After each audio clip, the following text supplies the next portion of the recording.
was the breath of God, and God is real. After that, I was allowed to rest. So the next day, we're leaving the hospital, and as we're leaving the hospital, something changed inside of me while I was in there. To me, nothing changed. But as soon as I walked out the doors of the hospital, it was like the world was going 100 miles an hour, and I was standing still. And I'm driving home with this brand new baby, defenseless. I have to protect her.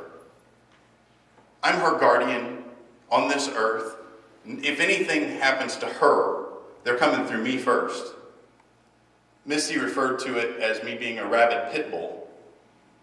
But I was very protective over my daughter.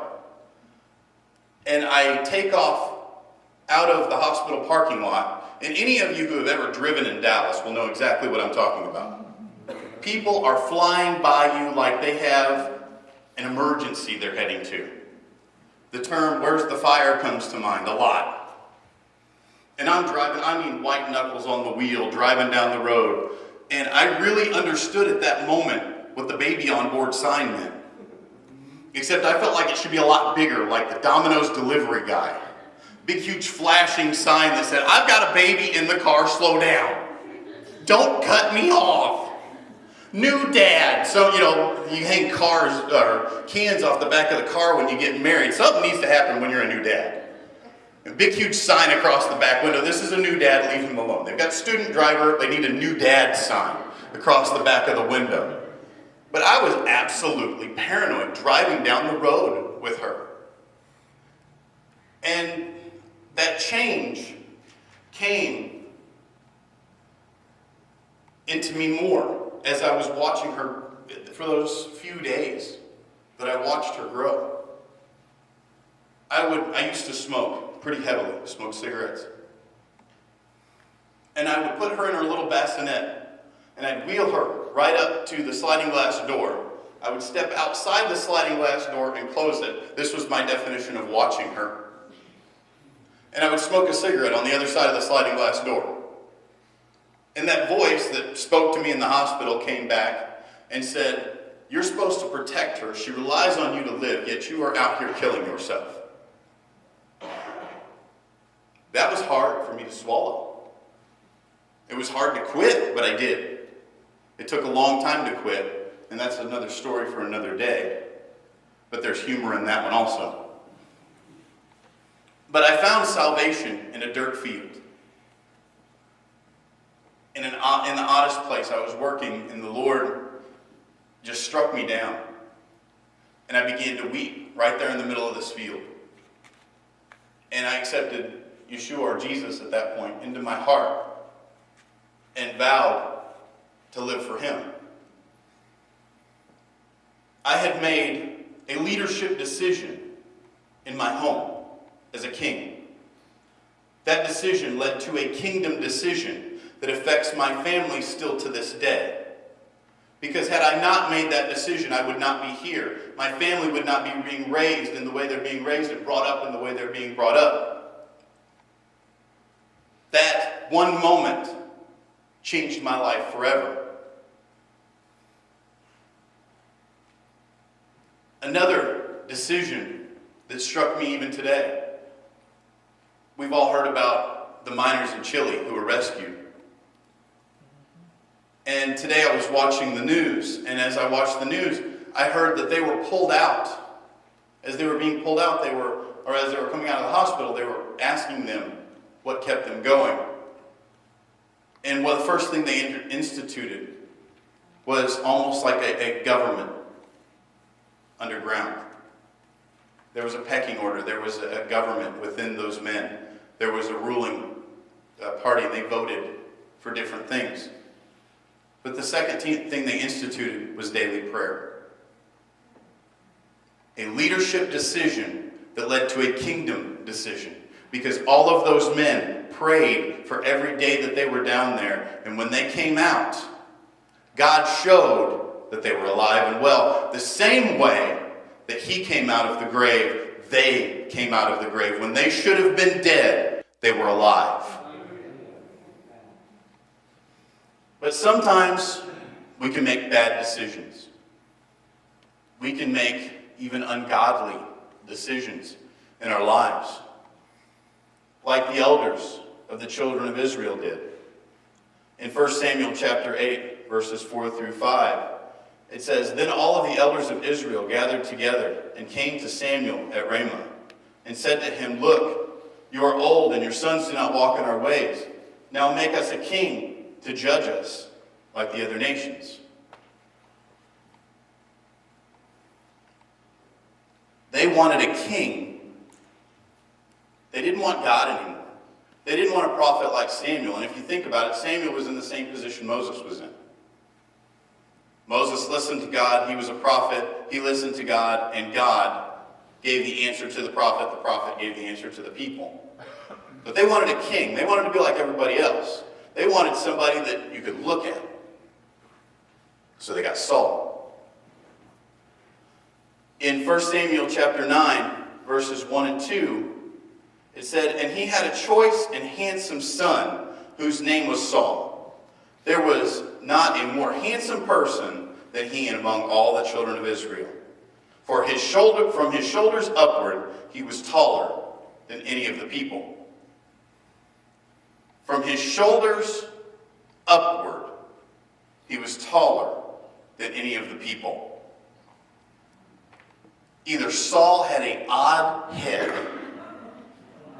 or he had a huge ego. I believe the latter. I believe Saul had a huge ego.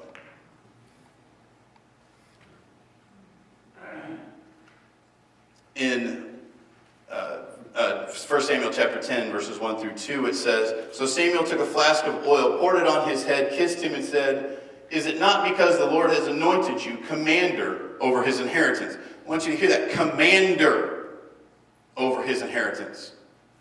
Saul was never anointed a king. I searched. I thought because my Bible says Saul anointed king, I thought that's what he was anointed. He was anointed king, King Saul. That's all you ever hear. Saul was never anointed a king. He was anointed a commander. He was a general. In Genesis 49:10, it says, "The scepter shall not depart from Judah, nor a lawgiver from between his feet, till Shiloh comes, and he shall be, and to him shall be the obedience of the people." Saul was of the tribe of Benjamin. Saul was not of Judah. Saul was not the permanent solution.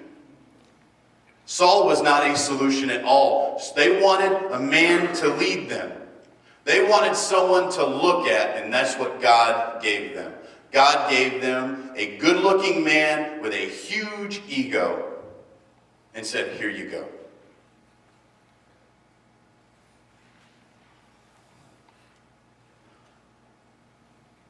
Today, I made a couple of mistakes. And sometimes, I was talking to Pastor Kyle about this earlier, sometimes when you're giving a message, the Lord lets you experience a little bit about these mistakes that you're talking about. I really wish He would have let me experience some of those kingdom decisions that I was talking about, but that wasn't what I got today. So when I work out at the gym, and as I'm at the gym, I made the mistake of putting too much weight on the bar. I was doing the math in my head as to how much weight needed to be on the bar. I put too much on, and when I started to lift it, I realized it was a little heavy, but I thought it's just because I'm fatigued. Well, the bar, after my fourth time of trying to lift this weight, pinned to my chest. I could not get it off my chest. I am the only one in the room. Jimmy was out in the area with the treadmills, but a little bit of pride steps in, and you really don't want to be the guy in the free weight room coming saying, "Come help me, somebody, please, come help me." So, with my feet flailing about, and any little energy I could muster, I pushed it up enough to get it off of me. And I walked out and I said, at this point, I'm done. I'm not going to test this anymore. And Jimmy looks at me and says, "What happened?" And I told him what happened. He goes, oh man, that could kill you. Yeah, I know. So I go home, and my mom and my stepdad are coming in town today. They're here. And I decided to clean up the back porch a little bit, because in the fall we like to sit around in the back porch, have a fire, and kind of just sit around and have family time outside because the weather's nice. So I sweep all the leaves off of the porch, put them into a fire, and my rake broke last year, so all I've got is a broom. So I'm using this broom, and I'm sweeping all the leaves up, and I start the fire, and the fire gets a little big, so I use the broom to kind of scoop the leaves a little bit, and I'm kind of leaning on the broom, watching the fire, and I feel something on my leg. I look down, the broom is on fire, and so is my leg. Misty, the first thing she asked me, she goes, did you get burned, or did your fur barrier protect you? Again, my fur barrier did not fail me. My leg is bald now, but I am not burned. But we can make mistakes in our lives, and they're minor mistakes, they're little mistakes. Those mistakes, that mistake didn't kill me, and that mistake didn't burn down my house. It didn't burn me up, I didn't catch on fire. So those mistakes were minor mistakes, and they're funny stories. But sometimes we can make mistakes that last a lifetime. Abraham's lie led to Hagar. Sarah's impatience led to Ishmael, which led to 12 enemies of Israel. Lot's incest led to 2 enemies of Israel. Jacob's deception of Esau led to an entire nation of enemies. Those enemies are still there today with the same hatred that was there from the beginning.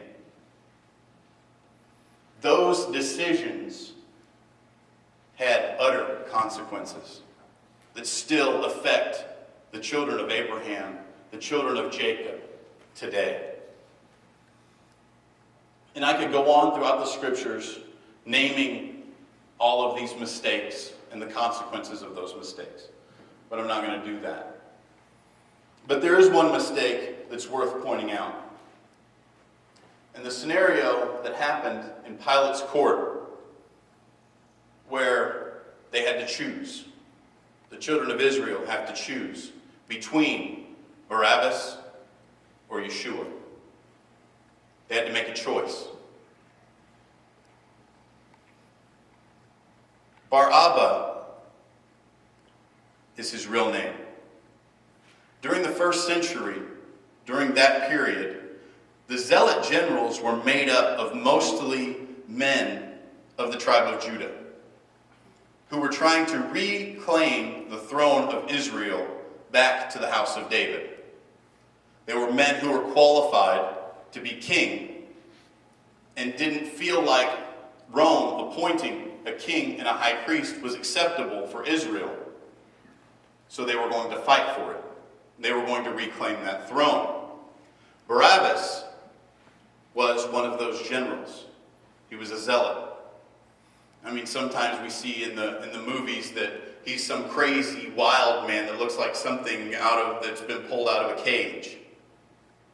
That wasn't the case. Barabbas was a general. He was the one that they believed was going to claim that throne back. The one who had the most power, the biggest army, whatever it was that he had. They believed he was the one who could reclaim that throne. So there he stands with Yeshua. Bar-Abba means son of the Father. Standing next to Yeshua, the Son of God. The children of Israel were plagued with the question, which one will you choose? Will you choose the Son of God, or will you choose this earthly king? Again, the children of Israel chose the earthly king over God's appointed.